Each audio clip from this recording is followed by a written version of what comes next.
안녕하세요. 저는 김정숙이라고 합니다. 정말 어처구니 없던 제 이야기 좀 들어주세요. 저는 올해 72, 남편 먼저 하늘로 보내고 혼자 산 지도 10년이 훌쩍 넘었어요.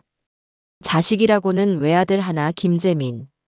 그 아들이 장가가서 낳은 손주 보는 재미로 사는 평범한 할머니라고 할 수 있겠네요.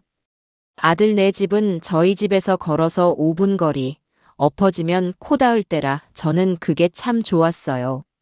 언제든 아들 얼굴 볼 수 있고 귀한 내 손주 재롱도 볼 수 있으니까요. 하지만 세상 모든 일이 제 마음 같을 수는 없는 법이지요. 아들 옆에 꼭 붙어 있는 며느리 이미정. 그 아이가 제게는 참 어려운 사람이었어요. 처음에는 살갑게 굴며 싹싹하던 아이가 결혼하고 아이 낳고 살림을 합치고 나니 어딘가 모르게 삐딱해지기 시작하더군요. 매사에 불만이 그득하고 제가 하는 모든 것을 간섭으로 여기는 눈치가 역력했어요. 그래도 어쩌겠어요. 내 아들이 좋다고 얻은 아내고 내 손주 엄마인데. 저는 그저 웬만한 건 좋게 생각하고 웃어넘기려 무던히도 애를 썼답니다.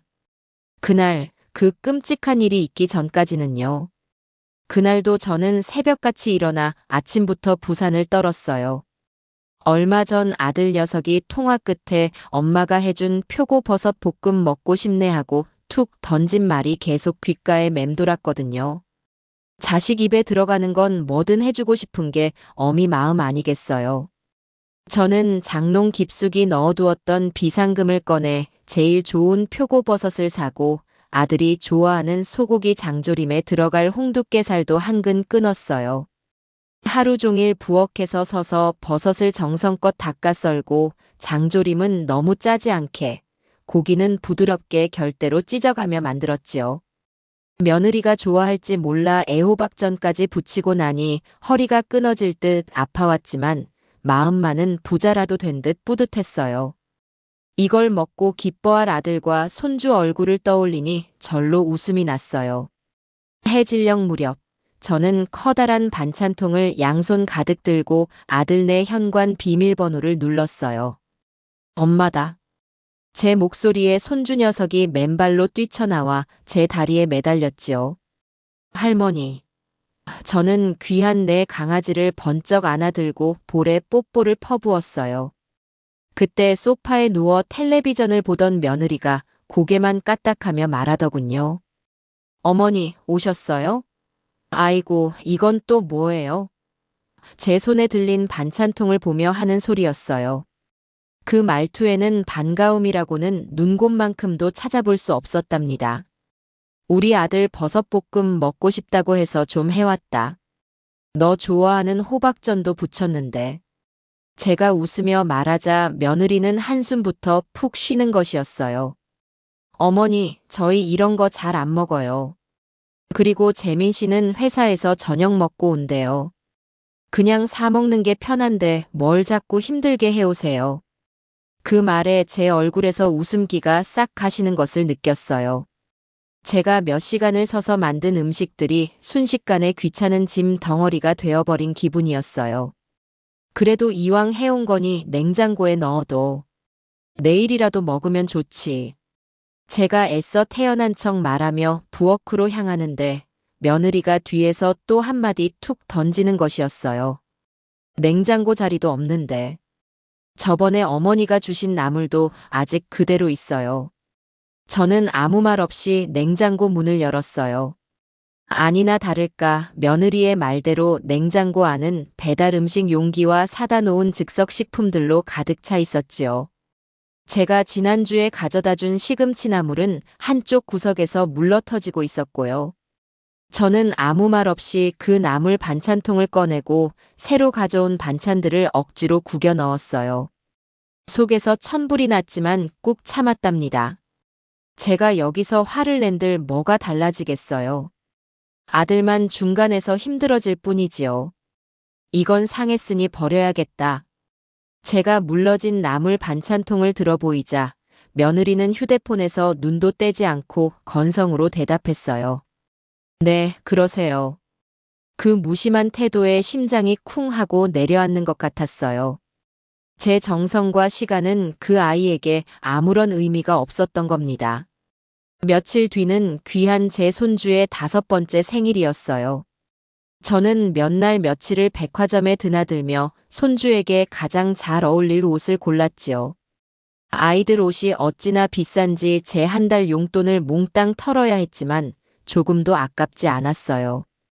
예쁘게 포장된 선물 상자를 들고 아들네 집으로 향하는 제 발걸음은 구름 위를 걷는 듯 가벼웠어요. 우리 강아지 생일 축하한다. 할미가 주는 선물이야. 제가 선물 상자를 내밀자 손주는 좋아서 방방 뛰며 포장을 뜯었어요. 우와, 할머니 고마워요. 아이는 제가 사준 멋진 청재킷을 보며 한박 웃음을 지었지요.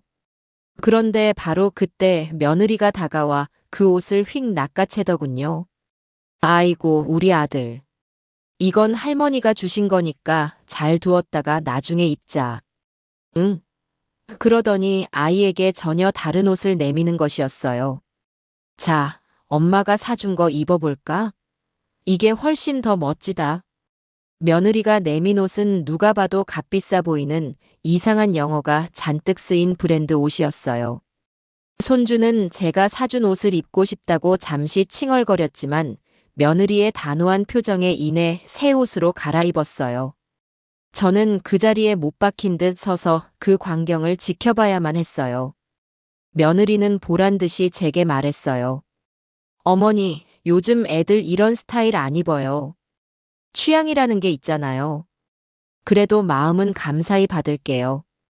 그러고는 제가 피땀 같은 돈으로 산 그 청재킷을 옷걸이에 걸지도 않고 대충 접어서 옷장 가장 깊숙한 구석에 처박아 버렸어요. 다시는 꺼내 입히지 않겠다는 무언의 시위처럼 느껴졌답니다. 저는 그 모습을 보며 생각했어요. 그래, 너희는 잘 사니까. 내가 사준 옷 따위는 눈에도 안 차겠지. 아들 부부는 맞벌이를 했지만 늘 돈이 없다고 아우성이었어요. 그러면서도 저렇게 비싼 아이 옷은 척척 사입히고 주말마다 외식에 배달 음식까지. 도무지 이해할 수 없는 씀씀이었지요. 저는 씁쓸한 마음을 감추고 억지로 웃으며 손주의 생일을 축하해 주었지만 음식 맛을 하나도 느낄 수가 없었어요. 그날 저녁 집으로 돌아온 저는 몸살이라도 난 듯 온몸이 쑤시고 기운이 하나도 없었어요. 며느리에게 받은 마음의 상처 때문이라고 생각했지요. 그런데 속이 더부룩하고 아랫배가 콕콕 쑤시는 것이 영 심상치 않았어요. 저녁으로 먹은 잡채가 체했나 싶었지요. 밤이 깊어질수록 통증은 점점 더 심해졌어요. 저는 일단 집에 있는 소화제를 찾아 먹었어요. 하지만 아무런 효과가 없더군요. 식은땀이 흐르고 배를 쥐어짜는 듯한 통증에 허리조차 펼 수가 없었어요. 끙끙 앓다가 도저히 안 되겠다 싶어 아들에게 전화를 걸었어요. 재민아, 나다. 엄마가 배가 너무 아파서 그러는데. 제 말이 채 끝나기도 전에 수화기 너머로 며느리의 날카로운 목소리가 들려왔어요. 어머니, 이 시간에 왜 전화하셨어요? 재민 씨 피곤해서 지금 막 잠들었어요. 아들이 아니라 며느리가 전화를 받은 모양이었어요. 아니다. 그냥 배가 좀 아파서. 속이 안 좋네. 제가 힘겹게 말하자 며느리는 대수롭지 않다는 듯이 말했어요. 어머니 또 과식하셨나 보네. 낮에 생일이라고 많이 드시더니. 소화제 하나 드시고 주무세요. 별일 아니니까 걱정 마시고요. 그러고는 제 대답도 듣지 않고 전화를 끊어버리더군요. 또 끊어진 전화기 너머로 정적이 흘렀어요. 저는 그 차가운 무심함에 몸의 고통보다 더한 서러움이 북받쳐 올랐답니다. 그 깊은 밤, 저는 거실에 홀로 쓰러져 신음하며 기나긴 고통의 시간을 보내야만 했어요. 밤이 깊어질수록 제 뱃속의 통증은 단순한 복통이 아니라는 것이 분명해지고 있었어요. 마치 날카로운 칼 수십 개가 뱃속을 마구 쑤셔대는 듯한 생전 처음 느껴보는 끔찍한 고통이었지요. 이마에서는 굵은 땀방울이 비 오듯 흘러내렸고 온몸이 사시나무 떨리듯 떨려왔어요. 저는 바닥을 기어다니며 고통을 참아보려 했지만 그럴수록 통증은 더욱 예리하게 저를 파고들었어요. 이러다 정말 죽을 수도 있겠다는 공포가 엄습했어요. 저는 다시 아들에게 전화를 걸기 시작했어요. 한 번, 두 번, 세 번. 하지만 아들의 전화기는 꺼져 있다는 안내 음성만 반복해서 흘러나왔어요. 아마 며느리가 전화를 꺼버린 모양이었지요. 마지막 희망을 걸고 며느리에게 전화를 걸었어요. 신호음이 한참이나 울린 뒤에야 잠이 가득 묻어나는 짜증스러운 목소리가 들려왔어요. 아, 어머니. 왜 또 전화하셨어요? 지금 몇 시인 줄 아세요? 새벽 2시예요. 저는 다 죽어가는 목소리로 애원했어요. 미정아, 나 좀 살려다오. 배가 너무 아파서 숨을 쉴 수가 없어. 병원에 좀 데려다 주면 안 되겠니? 하지만 수화기 너머로 돌아온 대답은 제 가슴에 비수를 꽂는 것이었어요. 어머니, 자꾸 왜 그러세요? 재민 씨 내일 새벽같이 출근해야 해서 피곤해요. 그렇게 아프시면 119를 부르시든가요? 그러고는 일방적으로 전화를 끊어버렸어요. 저는 그 말을 듣고 한동안 멍하니 있을 수밖에 없었어요. 아픈 시어머니를 걱정하기는커녕 남편의 잠과 출근을 방해하는 귀찮은 존재로 여기는 며느리의 잔인함에 치가 떨렸어요. 서러움과 분노에 눈물이 왈칵 쏟아졌지만 지금은 울고 있을 때가 아니었어요. 정말 며느리의 말대로 제가 직접 119를 불러야만 했어요. 저는 안간힘을 다해 일어나 전화기 쪽으로 기어갔어요. 짧은 거리가 천리길처럼 멀게만 느껴졌지요.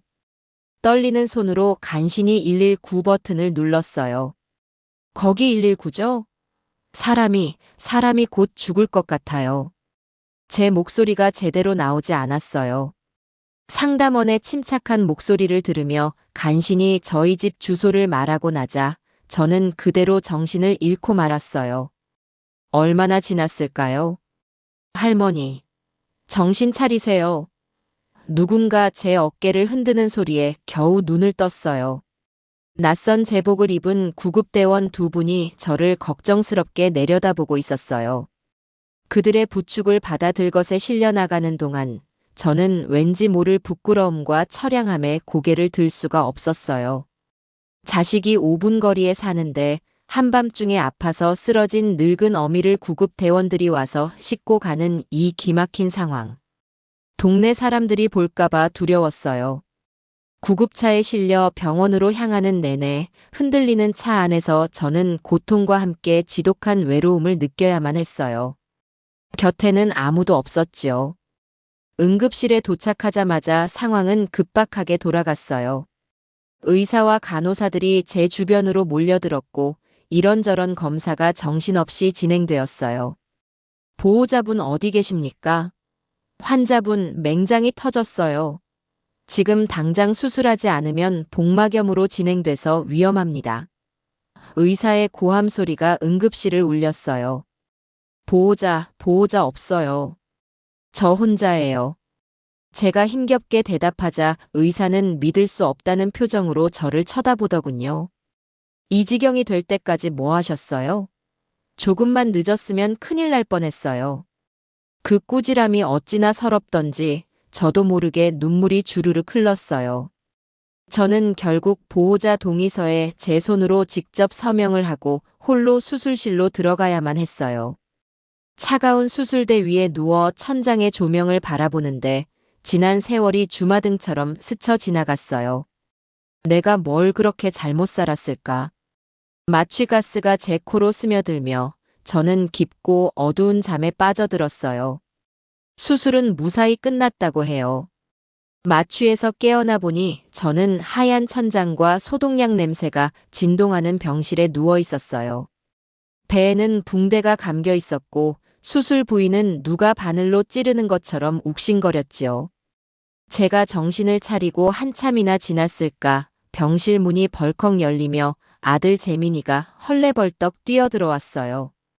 어머니, 괜찮으세요? 제가 전화를 못 받아서 정말 죄송해요. 아들은 금방이라도 울 것처럼 제 손을 잡고 어쩔 줄 몰라 했어요. 하지만 그 뒤를 따라 들어오는 며느리의 표정은 전혀 딴판이었어요. 지루하고 귀찮다는 기색이 역력했지요. 꺼봐, 별거 아니랬잖아. 수술 잘 끝났다는데 뭘 그렇게 호들갑이야. 유난스럽게 119까지 부르시고 동네 창피하게. 며느리는 아들에게 핀잔을 주며 툴툴거렸어요. 저는 그 말을 듣고 기가 막혔지만 아들 얼굴을 봐서 아무 말도 하지 않았어요. 그냥 아픈 몸을 추스르기에도 벅찼어요. 아들과 며느리는 잠시 제 곁에 머물다 회사에 가봐야 한다. 집에 가서 짐을 챙겨와야 한다는 핑계를 대며 서둘러 병실을 나갔어요. 텅 빈 병실에 다시 혼자 남게 되니 아까보다 더 큰 외로움이 파도처럼 밀려왔어요. 저는 잠시 눈을 붙이려고 했어요. 그런데 비몽사몽간에 병실 복도에서 며느리가 누군가와 통화하는 소리가 희미하게 들려왔어요.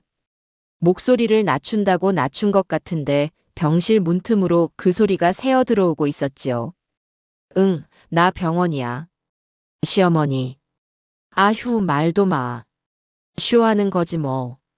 관심 받고 싶어서. 맹장 터졌다고 아주 난리야, 난리. 덕분에 나만 이게 무슨 고생인지 모르겠다. 며느리의 웃음 섞인 목소리가 제 귀에 또렷하게 박혔어요. 쇼라고? 내가 지금 죽을 고비를 넘기고 누워있는데 이게 다 쇼라고? 저는 그 말을 듣는 순간 온몸의 피가 차갑게 식는 것을 느꼈어요. 수술 부위의 통증도 마취 기운의 몽롱함도 순식간에 사라졌어요. 대신 심장을 얼음장으로 문지르는 듯한 차가운 분노가 온몸으로 퍼져나갔어요. 저는 눈을 감고 죽은 듯이 누워 있었어요. 하지만 제 정신은 그 어느 때보다도 맑고 또렷했어요. 며느리가 제게 했던 모든 말과 행동들이 하나하나 퍼즐 조각처럼 맞춰지기 시작했어요.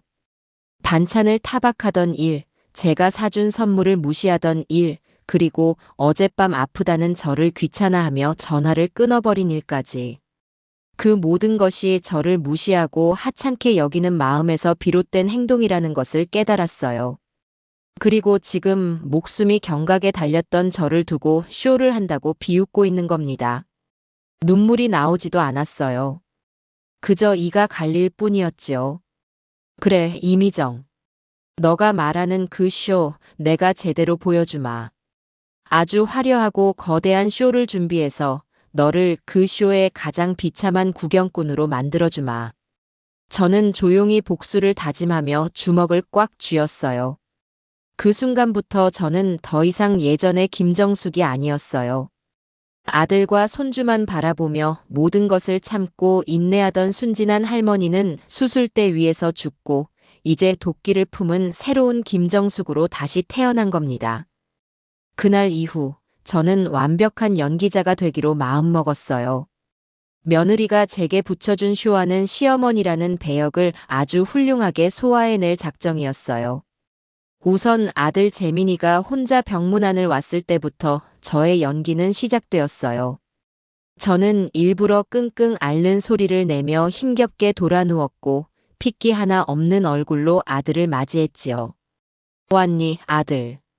가늘게 떨리는 목소리로 말하며 아들의 손을 잡았어요. 어머니, 좀 어떠세요? 아직도 많이 아프세요? 걱정 가득한 아들의 얼굴을 보니 죄책감이 들었지만 저는 마음을 다잡았어요. 괜찮다. 이만하길 다행이지. 그런데 재민아, 엄마가 이번에 아파 누워있으니 덜컥 겁이 나더라. 내가 없으면 너희끼리 잘 살아야 할 텐데. 저는 금방이라도 숨이 넘어갈 것처럼 말하며 눈가를 촉촉이 적셨어요. 제 말에 아들은 안절부절 못하며 어머니, 그런 말씀 마세요. 어머니는 100살까지 사셔야죠 라며 제 손을 꽉 잡더군요. 저는 아들의 죄책감을 교묘하게 파고들었어요. 미정이한테 잘해줘라.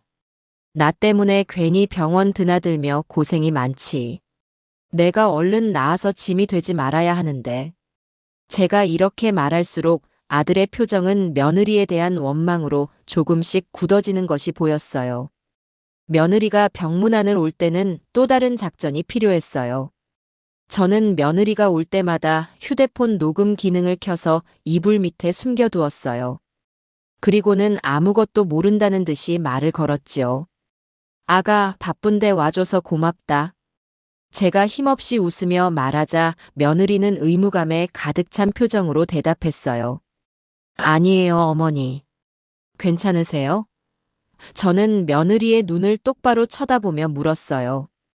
그런데 아가, 내가 정말 그렇게 쇼하는 것처럼 보이니? 내가 관심받고 싶어서 꾀병이라도 부리는 것 같아? 제 돌직구 질문에 며느리는 잠시 당황하는 듯 했어요. 어머니도 참 농담을. 아프신 분한테 제가 무슨 말을 하겠어요. 그런 생각 한 적 없어요. 뻔뻔하게 거짓말을 하는 며느리의 얼굴을 보니 구역질이 날 것 같았지만 저는 태연하게 웃어 보였어요. 그렇지? 너가 그럴 리가 없지. 내가 괜한 생각을 했나 보다. 그러면서도 저는 계속해서 며느리가 속내를 드러낼 만한 질문들을 던졌어요. 그래도 사람이 아프니까 서운한 생각이 들더라. 내가 밤새 아파서 전화했을 때 너라도 좀 와줬으면 얼마나 좋았을까 싶고. 제 말에 며느리는 자기도 모르게 진심을 내뱉고 말았지요. 어머니, 그때는 저도 너무 경황이 없어서 그랬죠. 솔직히 어머니가 그렇게까지 아프실 줄은 몰랐고요. 평소에도 자주 아프다고 하시니까 이번에도 그냥 그러시다 말 줄 알았어요. 저는 이 모든 대화가 제 휴대폰에 고스란히 담기고 있다는 사실에 속으로 회심의 미소를 지었어요. 증거는 많을수록 좋은 법이지요. 저는 말로 된 증거뿐만 아니라 문서로 된 확실한 증거도 필요하다고 생각했어요. 저는 며칠 뒤 의사 선생님이 회진을 돌 때를 기다렸어요. 의사 선생님이 제 상태를 살피고 나갈 채비를 할 때 저는 그를 조용히 붙잡았어요. 선생님, 잠시만요. 그리고는 세상에서 가장 불쌍한 표정을 지으며 말했지요. 선생님께서 제 목숨을 살려주셨어요. 정말 감사합니다. 그런데 선생님, 제가 부탁이 하나 있어요. 제 간절한 모습에 의사 선생님은 의아한 표정으로 저를 바라보았어요. 저는 목소리를 낮추고 비밀스러운 이야기를 털어놓는 것처럼 말했어요. 사실은 저희 가족들이 제가 얼마나 아팠는지 잘 실감을 못하는 것 같아요. 제가 좀 유난을 떤다고 생각하는 것 같아요. 그래서 말인데요, 선생님. 제가 수술 당시에 얼마나 위급했는지, 만약 병원에 조금이라도 늦게 도착했다면 어떻게 되었을지에 대해 간단하게 소견서 한 장만 써주실 수 있을까요? 가족들에게 보여주면 제 마음을 조금이라도 이해해주지 않을까 해서요. 제 눈물 섞인 호소에 마음 약한 젊은 의사 선생님은 고개를 끄덕여 주었어요. 아, 그러셨군요. 알겠어요, 어머님. 걱정 마세요. 제가 자세하게 써드리겠어요. 잠시 후 간호사가 와서 제게 건네준 소견서에는 급성 충수염 파열 및 복막염으로 내원 당시 폐혈증 쇼크 직전에 매우 위급한 상태였으며 수술이 1시간만 지체되었어도 생명이 위독할 수 있었음이라고 선명하게 적혀 있었어요. 저는 그 종이를 받아들고 마치 천군만마라도 얻은 듯 든든한 마음이 들었어요. 이제 복수를 위한 가장 중요한 무기 2가지가 제 손에 들어온 셈이었지요. 저는 녹음 파일이 담긴 휴대폰과 의사 소견서를 비닐봉지에 넣어 아무도 모르게 베개 밑 가장 깊숙한 곳에 숨겨두었어요. 칼날을 갈고 또 갈며 퇴원할 날만을 손꼽아 기다렸어요. 드디어 퇴원의 날이 밝았어요. 열흘 남짓한 병원 생활이었지만 제게는 10년처럼 길게 느껴지는 시간이었어요. 그 시간 동안 저는 몸의 상처를 회복함과 동시에 마음의 칼날을 더욱 날카롭게 벼리고 있었지요. 퇴원 수속을 밟기 위해 아들 재민이가 아침 일찍 찾아왔어요. 어머니, 이제 집에 가시네요. 다행이다, 정말. 아들은 진심으로 기뻐하는 얼굴이었어요. 하지만 뒤이어 병실로 들어서는 며느리의 표정은 영 딴판이었어요. 마치 하기 싫은 숙제를 억지로 하러 온 아이 같은 얼굴이었지요. 어머니 퇴원하신다면서요? 짐은 다 챙기셨어요? 며느리는 제게 의례적인 질문을 던지며 병실을 휙 둘러보더군요. 저는 이미 제 작은 가방 하나에 모든 짐을 정리해둔 상태였어요. 그럼 다 쌌지. 제가 대답하자 며느리는 선심이라도 쓰는 듯이 말했어요. 그럼 저희 집으로 가세요. 가셔서 며칠 몸조리 하셔야죠. 그 말투에는 저를 걱정하는 마음 따위는 조금도 담겨 있지 않았어요. 내가 너희 집에 가면 얼마나 구박을 받겠니? 찬밥 신세로 눈칫밥 먹느니 내 돈 쓰고 당당하게 살겠다. 저는 속으로 혀를 차며 준비해둔 대사를 꺼냈어요. 저는 가장 온화하고 부드러운 미소를 지으며 며느리를 바라보았어요. 아가, 마음만 고맙게 받을게. 내가 어떻게 너희한테 폐를 끼치겠니? 너도 일해야 하고 우리 재민이도 바쁜데. 내가 불편해서 안 된다. 제 거절에 며느리의 얼굴에 화색이 도는가 싶더니 이어지는 제 말에 표정이 순식간에 잿빛으로 변했어요. 그래서 말이다. 내가 미리 다 알아보고 사람을 불렀다. 아주 실력 좋다는 간병인으로 일주일 예약해뒀으니 아무 걱정 말아라. 네. 가 간병인이요? 며느리는 토끼처럼 눈을 동그랗게 뜨고 되물었어요. 아들 녀석도 놀란 것은 마찬가지였지요. 어머니, 저희랑 상의도 없이요? 간병인 부르려면 돈이 얼마나 많이 드는데요.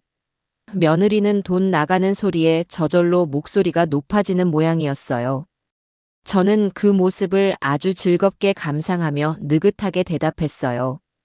어머, 이건 내 돈으로 부르는 건데 너희랑 상의할 필요가 있니? 그리고 내가 내 몸 편하자고 쓰겠다는데 그 돈이 아까울까? 하긴 죽을 뻔한 시어머니를 보고도 쇼한다고 생각하는 사람한테 내 몸을 맡길 수는 없지 않겠니? 저는 며느리의 눈을 똑바로 쳐다보며 말했어요. 마지막 말은 며느리에게만 들릴 정도로 작게 속삭였지만 그 파급력은 엄청났어요. 며느리의 얼굴이 하얗게 질리다 못해 파랗게 변해갔어요. 아들은 제 말의 의미를 알아채지 못하고 어리둥절한 표정으로 저와 며느리를 번갈아 쳐다볼 뿐이었지요. 저는 유유히 제 가방을 챙겨 들고 일어섰어요. 그럼 이만 가보자. 간병인 아주머니가 집 앞에서 기다리고 계시겠구나. 저는 아들의 부축을 받으며 돌처럼 굳어버린 며느리를 뒤로하고 당당하게 병실을 걸어 나왔어요. 집에 돌아오니 전문 간병인 아주머니가 저를 살갑게 맞아주셨어요. 제가 비싼 돈을 들인 만큼 아주 손발이 빠르고 음식 솜씨도 좋은 분이었어요. 그분이 차려주신 따뜻한 미역국을 먹고 있자니 병원에서 느꼈던 서러움과 외로움이 조금은 씻겨나가는 듯 했어요. 그날 저녁 저는 아들을 조용히 제 집으로 불렀어요. 재민아, 이리 와서 앉아봐라. 엄마랑 할 얘기가 있다. 제 부름에 아들은 무슨 일이냐는 듯 걱정스러운 표정으로 제 앞에 앉았어요. 저는 서랍에서 제 은행 통장과 계산기를 꺼내 아들 앞에 놓았어요. 엄마가 통장 정리 좀 해봤다. 저는 병원비 영수증과 앞으로 간병인 아주머니께 드려야 할 돈, 그리고 약값 등을 하나하나 계산해서 아들에게 보여주었어요. 생각보다 큰 금액에 아들의 입이 떡 벌어지더군요. 재민아, 엄마가 이번에 크게 아파 보니 사람이 언제 어떻게 될지 모른다는 걸 절실히 깨달았다. 내 몸은 내가 챙겨야지 자식한테 기댈 생각하면 안 되겠더라. 제가 비장하게 말하자 아들은 어머니, 그런 말씀 마세요라며 저를 말렸어요. 저는 아들의 손을 잡고 단호하게 말했어요. 아니다. 이건 아주 현실적인 문제야. 그래서 엄마가 결심했다. 이제부터라도 내 노후 자금을 따로 모아둬야겠어. 혹시라도 오늘 같은 일이 또 생겼을 때 돈 때문에 너희 눈치 보고 싶지는 않구나. 그러니 아들, 서운하게 생각하지 말아라. 이번 달부터 너희에게 매달 주던 생활비는 엄마가 가져다 써야겠다. 제 선언에 아들은 얼굴이 하얘졌어요. 네. 어머니. 하지만 그 돈이 없으면 저희 생활이. 아들은 말을 잇지 못했어요. 그 돈은 저희 부부의 연금 일부를 쪼개주는 적지 않은 금액이었으니까요. 며느리는 그 돈을 당연하게 자기 쌈짓돈처럼 여겼을 겁니다. 저는 매정하게 보일지라도 마음을 굳게 먹고 말했어요. 너희도 이제 맞벌이하고 애도 어느 정도 컸으니 아껴 쓰면 살 수 있을 거다. 엄마는 이제 내 몸뚱이 하나 건사하는 데 집중해야겠다. 더는 못 준다. 제 단호한 태도에 아들은 더 이상 아무 말도 하지 못하고 고개를 푹 숙였어요. 그 주 주말이었어요. 아들과 며느리가 딱딱하게 굳은 얼굴로 저희 집에 찾아왔어요. 아마 아들한테서 생활비 이야기는 전해 들었겠지요. 저는 그들을 거실 식탁에 앉혔어요. 식탁 위에는 제가 일부러 올려놓은 서류 봉투 하나가 있었어요. 얼마 전 인터넷에서 찾아서 인쇄한 그럴듯한 법무법인 로고가 박힌 봉투였지요. 며느리는 자리에 앉자마자 그 봉투에서 눈을 떼지 못하더군요. 어머니, 이건 뭐예요? 결국 며느리가 참지 못하고 물었어요. 저는 보란 듯이 길게 한숨을 쉬며 봉투를 쓰다듬었어요. 아, 너희는 신경 쓸 것 없다. 그냥 이번에 아파보니 사람 일이 한치 앞을 모른다는 생각이 들어서 내 재산 문제 미리 좀 정리해둬야 할 것 같아서 변호사님 만나고 오는 길이다. 저는 유언장이라는 말은 굳이 꺼내지 않았어요. 하지만 제 말의 의미를 두 부부가 모를 리 없었지요. 며느리의 얼굴은 새하얘졌고 아들은 불안한 눈빛으로 저를 쳐다봤어요. 저는 속으로 쾌재를 불렀어요. 그래, 돈이 세상에서 제일 무서운 법이지. 이제부터 시작이다. 내가 너희를 어떻게 쥐고 흔드는지 똑똑히 보여주마. 저는 아무것도 모른다는 듯이 순진한 얼굴로 웃으며 그들에게 과일을 깎아주었어요. 그날 저희 집 거실의 공기는 칼날 위처럼 서늘하고 아슬아슬했답니다. 며느리의 돈줄을 죄는 제 계획은 이제부터 본격적으로 시작되었어요. 저는 며칠 뒤 아들 부부를 저희 집으로 불렀어요. 차나 한잔하자는 가벼운 명목이었지만 당연히 그 속에는 다른 목적이 있었지요. 거실에 마주 앉아 차를 마시던 중 저는 마치 방금 생각났다는 듯이 무릎을 탁 쳤어요. 아이고, 이걸 깜빡했네. 얼마 전에 병원에 입원했던 거 보험금이 나왔지 뭐냐. 제 말에 며느리의 귀가 쫑긋해지는 것이 느껴졌어요.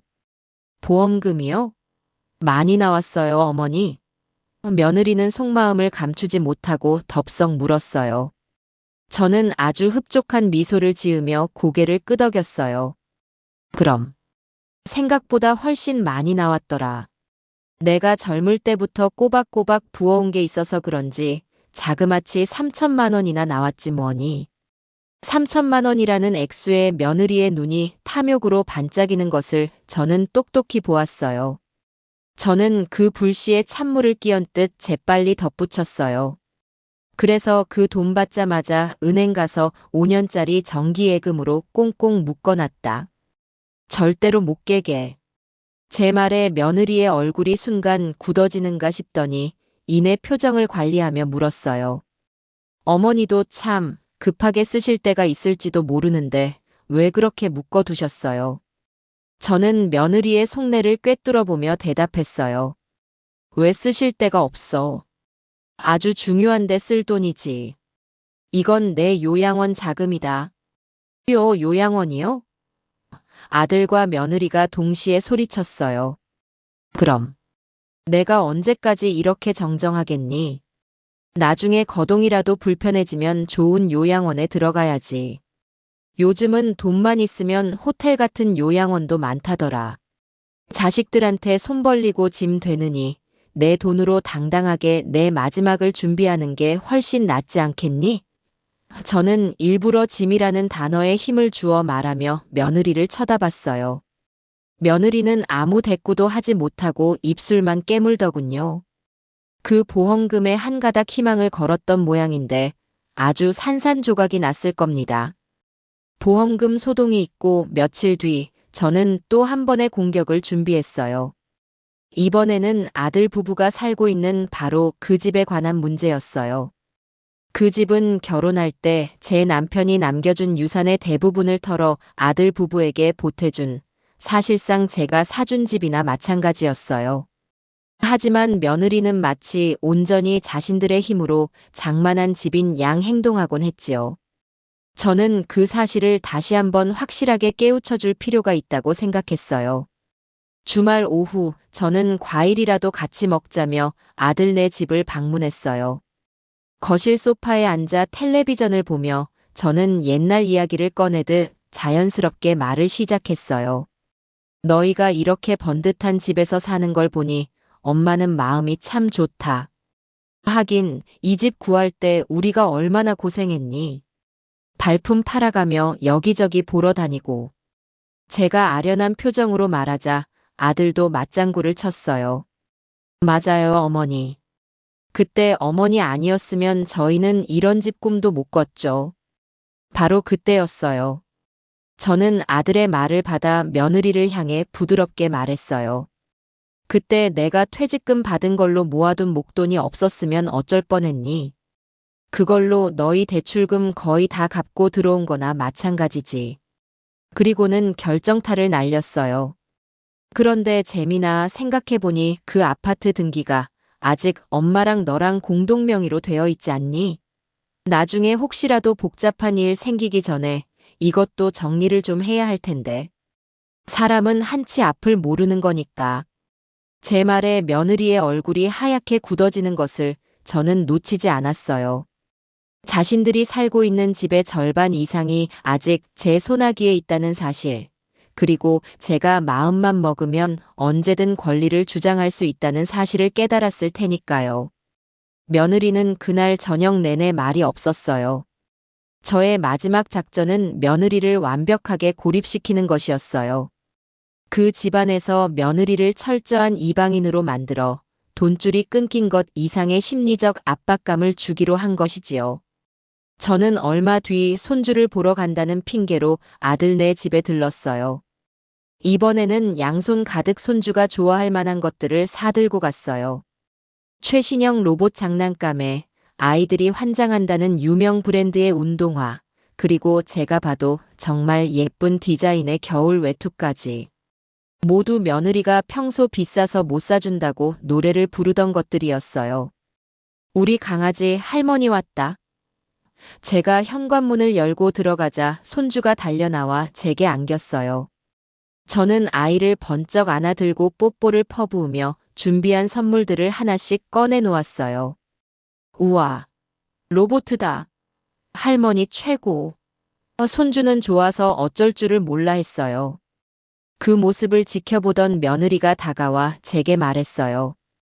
어머니, 뭘 이렇게 많이 사오셨어요? 애버릇만 나빠져요. 그 말투에는 고마움 대신 가시가 돋쳐 있었어요. 저는 며느리를 쳐다보지도 않고 손주의 머리를 쓰다듬으며 말했어요. 내 유일한 손주한테 이 정도도 못 해주겠니? 우리 강아지 갖고 싶은 거 있으면 뭐든지 할머니한테 말해. 할머니는 우리 손주한테 쓰는 돈은 하나도 안 아까워. 그리고는 며느리를 힐끗 쳐다보며 차갑게 덧붙였어요. 내 돈 내가 내 손주한테 쓰겠다는데 뭐 문제라도 있니?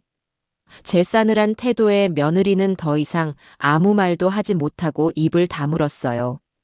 그날 이후 저는 아들 부부에게 주던 모든 지원을 끊고 오로지 손주에게만 아낌없이 모든 것을 퍼부었어요. 돈의 흐름이 곧 권력의 흐름이라는 것을 며느리는 이제 뼈저리게 느끼기 시작했을 겁니다. 본격적인 반격은 지금부터였어요. 저는 며느리를 경제적으로 압박하는 것만으로는 부족하다고 생각했어요. 그 아이의 주변을 완벽하게 포위해서 숨통을 조여야만 했지요. 가장 먼저 공략할 대상은 바로 며느리의 유일한 아군, 며느리의 친정이었어요. 저는 주말 오전에 일부러 가장 목소리가 약하고 떨리게 나올 시간을 골라 사돈, 즉 며느리의 어머니께 전화를 걸었어요. 사부인 저예요. 정숙이에요. 일부러 기어들어가는 목소리로 말하자 사돈은 무슨 일이냐며 걱정스럽게 물어왔어요. 저는 그때를 놓치지 않고 준비해둔 연기를 시작했어요. 사부인, 제가 몸도 아프고 마음도 너무 아파서 염치불구하고 전화를 드렸어요. 저는 금방이라도 울음이 터질 듯한 목소리로 말을 이었어요. 제가 이번에 맹장이 터져서 죽을 뻔하다 살아났지 않습니까? 그런데 저희 아가며느리는 그걸 보고 제가 쇼를 한다고 하네요. 네. 그게 무슨 말씀이세요, 사부인? 사돈의 당황한 목소리가 수화기 너머로 들려왔어요. 저는 이때다 싶어 눈물을 쏟아내는 척 흐느끼며 말했어요. 제가 관심이라도 받고 싶어서 일부러 아픈 척 연기를 한다는 겁니다. 사부인, 제가 평소에 그렇게 못된 시어머니였나요? 제가 뭘 그렇게 잘못했기에 제 자식 같은 며느리가 저를 그렇게 생각할까요? 차라리 모르는 남이었으면 이렇게 가슴이 찢어지지는 않을 텐데. 제가 다 부족한 탓이지요. 제가 아들을 잘못 키웠나 봅니다. 저는 철저하게 저를 낮추고 모든 것을 제 탓으로 돌리며 사돈의 동정심을 자극했어요. 자식 흉은 남이 보면 화가 나지만 스스로 흉을 보면 감싸주고 싶은 것이 부모 마음이니까요. 제 작전은 정확히 먹혀들었어요. 사돈은 펄쩍 뛰며 아이고 사부인. 그게 무슨 말씀이세요? 저희가 미정일 잘못 키웠어요. 당장 저희가 잡아서 혼쭐을 내겠어요. 라며 제 편을 들어주더군요. 저는 못 이기는 척 전화를 끊으며 회심의 미소를 지었어요. 이제 며느리의 가장 든든한 방패막이 사라진 셈이었지요. 다음 목표는 제가 속한 사회적 관계망, 즉 동네 친구들과 교회 신도들이었어요. 소문만큼 무서운 무기는 없으니까요. 저는 몸이 좀 괜찮아진 뒤 일부러 헬쑥한 얼굴로 교회 주일 예배에 참석했어요. 예배가 끝나자마자 권사님들과 집사님들이 제 주변으로 몰려들었어요. 어머, 김 권사님. 그동안 어디 편찮으셨어요? 얼굴이 반쪽이 되셨네. 저는 기다렸다는 듯이 깊은 한숨을 내쉬며 손수건으로 눈가를 찍는 신용을 했어요. 말도 마세요. 이번에 아주 저세상 문턱까지 갔다 왔어요. 제 말에 사람들의 관심이 집중되었어요. 저는 최대한 불쌍하고 처량한 목소리로 병원에 실려갔던 이야기를 풀어놓기 시작했어요. 하지만 절대로 며느리를 직접적으로 비난하지는 않았어요. 그건 하수들이나 하는 짓이지요. 늙고 병드니 자식들한테도 짐이 되나 봅니다. 제가 아파서 끙끙 앓는 모습이 젊은 사람들 눈에는 그저 쇼하는 것처럼 보이나 봐요. 제가 너무 오래 살았지요. 얼른 정신 차리고 제 앞가림은 제가 해야 하는데. 저는 마치 모든 것을 체념한 노인처럼 말하며 눈물을 글썽였어요. 제 말을 들은 사람들은 저보다 더 흥분하며 며느리를 욕하기 시작했어요. 세상에, 어느 집 며느리가 시어머니 아픈 걸 보고 쇼한다고 한대. 천벌을 받으려고. 김 권사님네 며느리 평소에도 좀 쌀쌀맞다 싶더니만 아주 근본이 글러먹었구먼. 저는 아무 말 없이 고개만 저으며 눈물만 흘렸어요. 제 침묵은 그들의 확신에 불을 지폈고 김정숙 시어머니는 천사, 이미정 며느리는 악마라는 소문은 그날 오후 동네 전체로 삽시간에 퍼져나갔어요. 마지막으로 저는 제 아들 재민이의 죄책감을 하늘 끝까지 끌어올리는 작업에 착수했어요. 아들은 세상에서 저를 가장 사랑하지만 동시에 아내를 두려워하는 유약한 남자였어요. 그 죄책감과 무력감을 자극하면 언젠가는 반드시 폭발하게 될 거라고 믿었어요. 아들이 저녁에 제 안부를 살피러 들렀을 때 저는 텅 빈 눈으로 창밖을 바라보고 있었어요. 재민아 왔니? 제 목소리에는 아무런 기운이 없었지요. 어머니 무슨 일 있으세요? 어디 안 좋으세요? 아들이 걱정스럽게 묻자 저는 고개를 저으며 희미하게 웃었어요. 아니다. 그냥 좀 허무해서 그런다. 내가 너를 어떻게 키웠는데. 내 모든 걸 바쳐서 너 하나만 보고 살았는데 이제는 내가 네 가정에 방해만 되는 짐 덩어리가 된 것 같아서. 어머니, 왜 그런 말씀을 하세요? 아들이 기겁하며 말했어요. 저는 아들의 손을 슬며시 잡고 눈물을 글썽이며 말했어요. 괜찮다, 재민아. 엄마는 다 괜찮아. 내 아내가 엄마한테 그런 마음을 품고 있는 거, 그거 네 탓 아니다. 그냥 내가 서운해서 그렇지. 너가 중간에서 얼마나 힘들겠니? 그러니 너는 아무 걱정 말고 미정이한테나 잘해줘. 엄마는 혼자서도 괜찮다. 정말이야. 제가 괜찮다고 말할수록 아들의 얼굴은 죄책감으로 점점 더 일그러졌어요. 제가 아들의 행복을 위해 모든 것을 희생하는 어머니의 모습을 연기할수록 아들은 자신을 아내로부터 어머니를 지켜주지 못한 불효자식으로 여기게 될 테니까요. 그날 밤 아들은 무거운 발걸음으로 집으로 돌아갔어요. 저는 이제 모든 도화선에 불을 붙여놓았어요. 언제, 어디서 터질지는 이제 시간 문제였어요. 제가 설치해둔 폭탄들은 예상보다 훨씬 더 빠르고 강력하게 터지기 시작했어요. 가장 먼저 폭발한 것은 며느리의 친정이었어요. 제 눈물의 전화를 받은 사돈 부부가 그 주 주말에 당장 며느리를 친정으로 호출한 모양이었어요. 나중에 사돈에게 다시 전화가 와서 들은 이야기로는 그날 친정집이 아주 발칵 뒤집혔다고 합니다. 사돈 어른이 고래고래 소리를 지르며 이 천하의 몹쓸녀. 네가 어떻게 시어른한테 그런 망발을 할 수가 있어. 우리가 너를 그렇게 가르쳤더냐? 라며 며느리를 다그쳤고 안사돈은 옆에서 당장 가서 사부인께 무릎 꿇고 빌어도 시원찮을 판에 네가 지금 잘했다고 고개를 빳빳이 들고 있어. 라며 등짝을 후려쳤다고 해요. 하지만 며느리는 거기서 순순히 잘못을 인정할 아이가 아니었지요. 내가 뭘 잘못했는데. 맞는 말이잖아. 어머니가 맨날 아프다 힘들다 하면서 우리 들들 볶는 거 몰라. 이번에도 쇼한 거 맞다고. 그리고 엄마 아빠는 왜 내 편은 안 들고 그 늙은이 편만 드는데.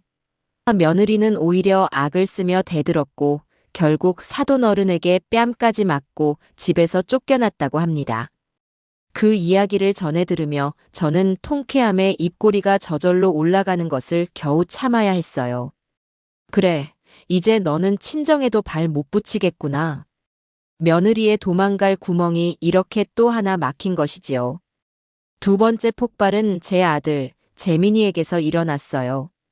동네에 쫙 퍼진 소문은 아들의 귀에도 당연히 들어갔을 테지요. 아들은 회사에서도 동네에서도 수군거리는 사람들의 시선 때문에 고개를 들고 다닐 수가 없었을 겁니다.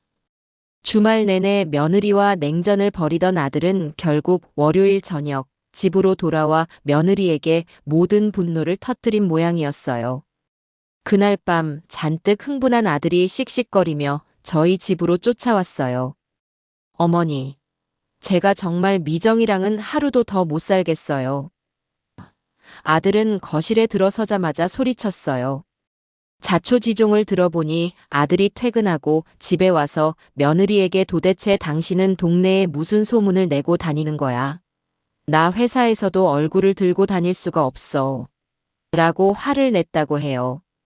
그러자 며느리는 내가 뭘 어쨌다고. 당신 어머니가 여기저기 헛소문 퍼뜨리고 다니는 거겠지. 그 여우 같은 늙은이한테 놀아나기는. 이라며 제 욕을 해댔다는 겁니다. 제 욕을 듣는 순간 아들의 이성의 끈이 뚝 끊어진 것이지요. 늙은이? 너 우리 엄마한테 무슨 말버릇이야. 아들은 며느리와 머리채만 안 잡았지 집안이 떠나가라 싸웠다고 했어요. 평생 큰 소리 한 번 안 내고 살던 순한 아들이었는데 오죽했으면 그랬을까 싶더군요. 그리고 마침내 마지막 폭발이 일어났어요. 아들과의 대판 싸움 끝에 며느리는 더러워서 못 살겠다. 당신이랑 당신 어머니 둘이서 아주 잘 살아봐. 라며 소리를 지르고는 자기 옷가지를 챙겨 집을 나가버렸다고 해요. 아마 자기가 집을 나가면 아들이 쩔쩔매며 붙잡을 거라고 예상했겠지요. 하지만 아들은 그런 며느리를 붙잡기는커녕 그대로 저희 집으로 달려온 것이었어요. 아들은 모든 것을 제게 털어놓고는 어린아이처럼 엉엉 울기 시작했어요. 어머니, 제가 잘못했어요.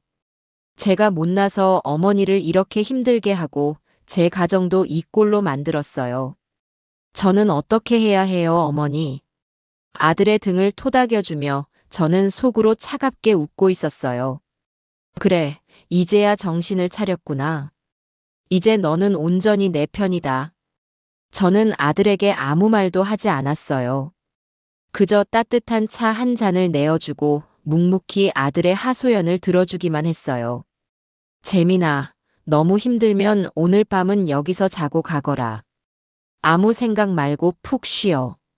저는 아들을 제 옆방에 눕혔어요. 아들이 곤히 잠든 것을 확인하고 나서야 저는 거실로 나와 창밖의 어둠을 바라보았어요. 이제 모든 판은 짜였고 배우들은 제 무대 위로 올라왔어요.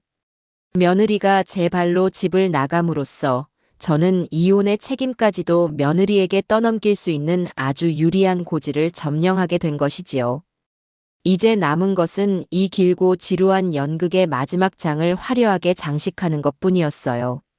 아들 재민이는 그날 밤 저희 집에서 잤어요. 10년도 더 전에 남편이 쓰던 방에서 아들은 어린아이처럼 웅크리고 잠이 들었어요. 저는 그런 아들의 모습을 보며 밤새 한숨도 자지 못했어요.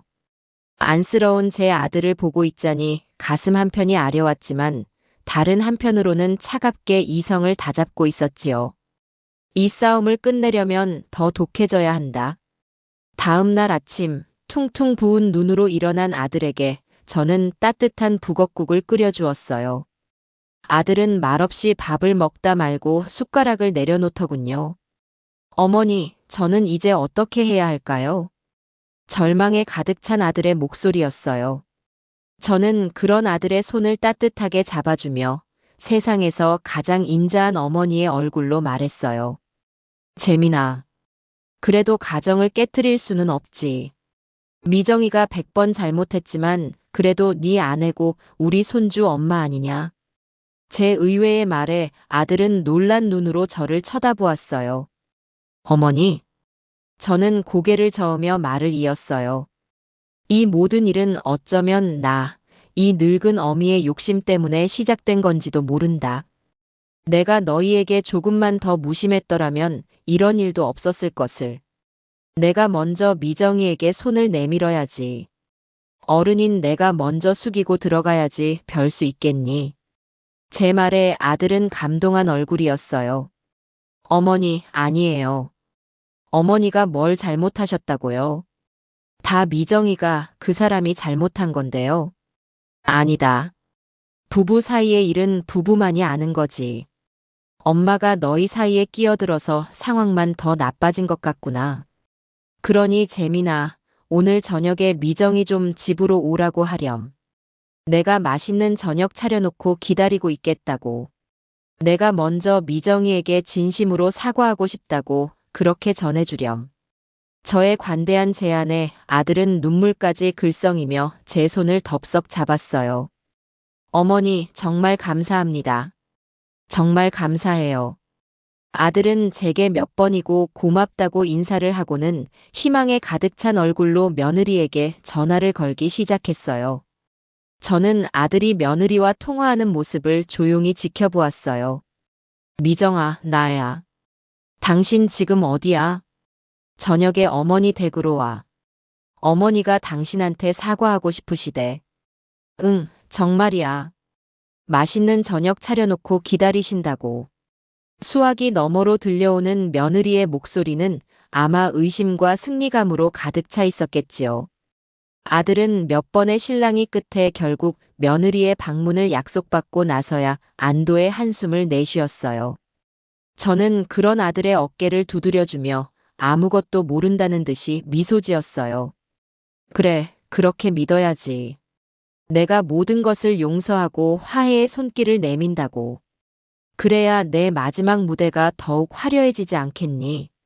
아들이 잠시 머리를 식히겠다며 밖으로 나간 사이 저는 아주 중요한 작전을 수행하기 시작했어요. 바로 이 연극의 모든 것을 기록해줄 증인을 설치하는 일이었지요. 저는 얼마 전 이날을 위해 인터넷으로 특별히 주문해둔 소형 녹음기를 꺼내 들었어요.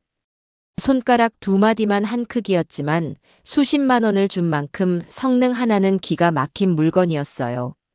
작은 소리 하나 놓치지 않고 선명하게 담아낸다는 상품평을 몇 번이고 확인하고 산 것이었지요. 저는 녹음기에 배터리가 가득 차 있는지 확인하고 시험 삼아 제 목소리를 녹음해 보았어요. 마이크 테스트, 하나, 둘, 하나, 둘. 이미정, 너는 오늘 내 무덤을 내 손으로 직접 파게 될 것이다. 스피커로 흘러나오는 제 목소리는 아주 작게 속삭였음에도 불구하고 소름 끼칠 정도로 선명하게 들렸어요. 저는 아주 만족스러운 미소를 지으며 녹음기를 들고 거실을 둘러보았어요. 어디에 숨겨야 저들의 눈에 띄지 않으면서도 모든 대화를 완벽하게 담아낼 수 있을까? 저는 거실 소파 옆에 놓인 장식장 위 조화가 담긴 화분 속이 가장 좋겠다는 결론을 내렸어요. 소파와 가장 가까운 위치였고 무성한 나뭇잎들이 녹음기를 가려주기에 안성맞춤이었지요. 저는 화분 깊숙이 흙으로 덮인 부분에 녹음기를 조심스럽게 밀어넣고 그 위를 다시 가짜 흙과 자갈로 덮었어요. 완벽했어요. 그 누구도 이 화분 속에 진실을 기록하는 작은 귀가 숨어 있을 거라고는 상상조차 하지 못할 겁니다. 모든 준비를 마친 저는 부엌으로 향했어요. 이제 이 잔혹한 연극의 마지막 만찬을 준비할 시간이었지요. 저녁 시간이 되자 아들이 며느리와 함께 집으로 들어섰어요. 현관문을 열고 들어서는 며느리의 얼굴에는 어색함과 함께 숨길 수 없는 승리자의 미소가 걸려 있었어요. 마치 전쟁에서 이기고 돌아온 개선장군 같았지요. 저는 그 뻔뻔한 얼굴을 보고 속으로 치밀어 오르는 분노를 억누르며 세상에서 가장 온화한 시어머니의 얼굴로 며느리를 맞이했어요. 아가 왔구나. 어서 들어오렴. 제가 먼저 손을 내밀자 며느리는 마지못해 제 손을 잡는 척하며 거실로 들어섰어요. 저는 며느리를 소파에 앉히고 그 앞에 무릎이라도 꿇을 듯이 자세를 낮추었어요. 그리고는 아들과 며느리를 번갈아 쳐다보며 준비해 두었던 사죄의 말을 꺼내기 시작했어요. 미정아, 그리고 재민아. 내가 정말 미안하다. 다 내 탓이다. 내가 늙어서 외롭다는 핑계로 너희 젊은 사람들 사는 인생에 너무 깊이 간섭했나 보다. 내가 아프다는 이유로 너희를 너무 힘들게 했어. 부디 이 늙은 어미를 용서해다오. 저는 고개를 숙이고 금방이라도 눈물을 흘릴 것처럼 어깨를 떨었어요. 제 진심 어린 사과에 아들은 눈시울이 붉어졌고 며느리는 의기양양한 표정을 감추지 못했어요. 이제 아셨으면 됐어요, 어머니. 며느리의 목소리에는 저를 용서한다는 관대함이 가득 담겨 있었지요. 저는 속으로 그래, 마음껏 우쭐해라. 높이 올라갈수록 떨어질 때 더 아픈 법인이라고 되뇌며 며느리를 식탁으로 이끌었어요. 마지막 만찬의 시간은 그렇게 기만과 위선으로 가득 찬 채 시작되고 있었어요. 식탁에는 제가 온종일 정성껏 준비한 음식들이 가득 차려져 있었어요. 하지만 그 누구도 음식 맛을 제대로 느끼지는 못하는 듯 했어요. 어색한 침묵 속에서 수저 부딪히는 소리만 달그락거렸지요. 그 침묵을 먼저 깬 것은 며느리였어요. 저의 완벽한 항복 선언에 완전히 방심하고 만 것인지 며느리는 마치 승리자처럼 저를 가르치려 들기 시작했어요. 어머니, 이제라도 아셨다니 다행이에요. 솔직히 저희도 좀 힘들었어요. 며느리는 젓가락을 내려놓고 저를 똑바로 쳐다보며 말했어요. 저는 순진한 학생처럼 눈을 동그랗게 뜨고 며느리의 말을 경청하는 자세를 취했지요. 내가 너희를 많이 힘들게 했구나. 제가 자책하듯 말하자 며느리는 신이 나서 말을 이었어요. 그럼요. 어머니는 맨날 여기 아프다, 저기 힘들다 하시잖아요. 저희도 저희 인생이 있고 피곤한데 어머니 신경까지 쓰려니 솔직히 버거웠다고요. 각자 자기 인생은 자기가 알아서 챙겨야 하는 거 아니에요? 그 뻔뻔한 말에 아들 재민이가 여보, 그만해라며 며느리를 말렸지만 며느리는 콧방귀를 뀌며 아랑곳하지 않았어요. 왜? 맞는 말이잖아. 이번 맹장 일도 그래요. 솔직히 우리 터놓고 얘기해요, 어머니. 그거 일부러 더 아픈 척하고 일 크게 만드신 거 아니에요? 그냥 약 먹고 참으실 수도 있었는데 굳이 한밤중에 119까지 불러서 온 동네 소문나게 하고 결국 저만 나쁜 며느리 됐잖아요. 며느리는 자기가 얼마나 억울했는지를 토로하기 시작했어요. 저는 아무 말 없이 그저 고개만 끄덕이며 며느리의 말을 들어주었어요. 제 반응에 더욱 신이 난 며느리는 그동안 제게 쌓였던 모든 불만을 폭포수처럼 쏟아내기 시작했어요. 그 모든 말들은 거실 화분 속에 숨겨진 작은 녹음기 안으로 차곡차곡 쌓여가고 있었지요. 며느리의 독설이 이어지는 동안 제 아들 재민이는 그 자리에 얼어붙은 듯 앉아 있었어요. 아들의 얼굴은 하얗게 질렸다가 시뻘게 달아올랐다가 다시 잿빛으로 변해갔어요. 자기 아내가 방금 전 자신에게 사과한 늙은 어머니 앞에서 얼마나 잔인하고 끔찍한 말들을 쏟아내고 있는지 제정신으로 듣고 있기가 힘들었을 겁니다. 아들은 몇 번이고 미정아 제발 그만하라고 했지라며 며느리를 제지하려 했어요. 하지만 며느리는 오히려 당신은 가만히 있어. 이번 기회에 확실하게 짚고 넘어가야 다시는 이런 일이 없을 거 아니야. 라며 아들의 입을 막아버렸어요. 며느리는 아들의 침묵을 자신의 말에 동의하는 것이라고 착각한 모양이었어요. 그 어리석은 착각이 며느리를 더욱더 깊은 수렁으로 몰고 갔어요. 저는 그런 아들을 흘기 쳐다보며 일부러 더 상처받은 표정, 모든 것을 체념한 표정을 지어 보였어요. 봐라, 재민아. 네가 사랑하는 아내가 바로 이런 사람이다. 이래도 네가 저 사람 편을 들 수 있겠니? 제 눈빛은 아들의 가슴에 비수처럼 꽂혔을 겁니다. 아들은 고개를 푹 숙인 채 더 이상 아무 말도 하지 못했어요. 그 침묵은 며느리의 폭주에 날개를 달아주었고 제게는 승리를 확신하게 하는 신호탄이었어요. 이제 모든 것이 끝났다고 생각했을 때 저는 이 잔인한 연극의 마지막을 장식할 결정적인 대사를 던졌어요. 저는 마치 큰 충격으로 정신이 나간 사람처럼 덜덜 떨리는 손으로 찻잔을 들었어요. 그리고는 눈에 눈물이 그렁그렁 맺힌 채로 며느리를 올려다보며 물었어요. 아가, 그럼 이 늙은 어미가 마지막으로 하나만 물어보자. 정말로 내 생각에는 내가 그날 밤 맹장이 터져서 죽을 뻔했던 게 전부 다 내 연기였다고, 내가 쇼를 한 거라고 생각하는 거니? 제 질문은 거실의 모든 공기를 얼어붙게 만들었어요. 아들은 고개를 번쩍 들고 경악한 표정으로 며느리를 쳐다봤어요. 상식적인 인간이라면 이 상황에서 아니에요, 어머니. 제가 말이 심했어요라고 한 발 물러서는 게 정상이겠지요. 하지만 며느리는 아니었어요.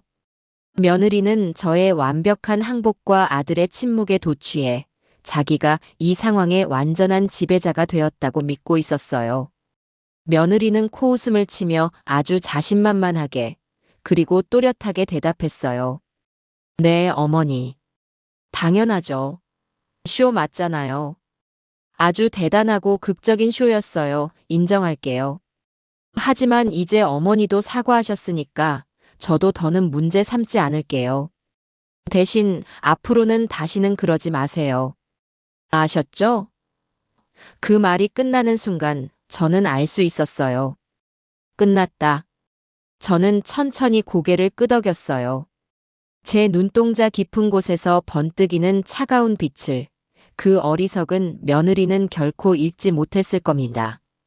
저는 그날 밤 잠 못 이루는 아들을 뒤로하고 아주 오랜만에 깊고 편안한 잠에 빠져들었어요. 그날의 화해의 만찬이 있고 며칠이 흘렀어요. 그동안 저는 집에서 나오지 않고 기력과 체력을 완전히 회복하는 데만 집중했어요. 간병인 아주머니의 계약 기간도 끝났고 이제는 혼자서 모든 것을 할 수 있을 만큼 몸이 좋아졌지요.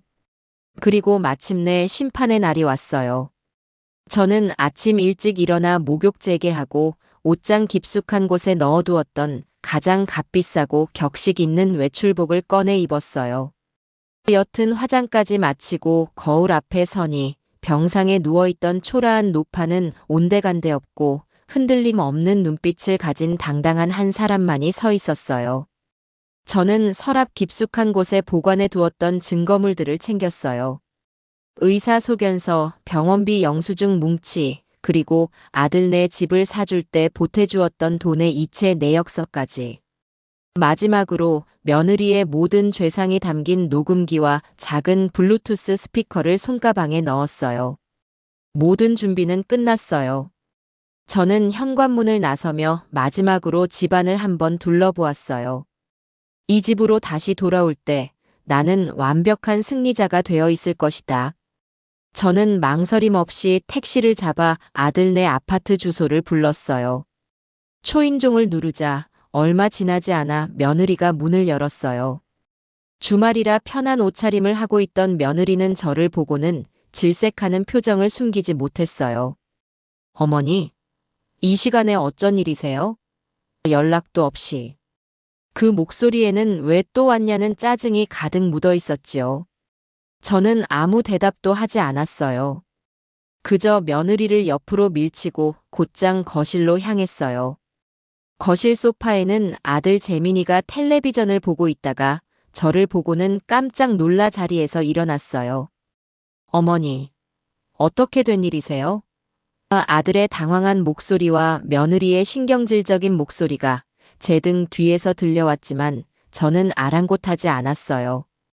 저는 거실 한가운데에 있는 탁자 위로 손가방을 내려놓았어요.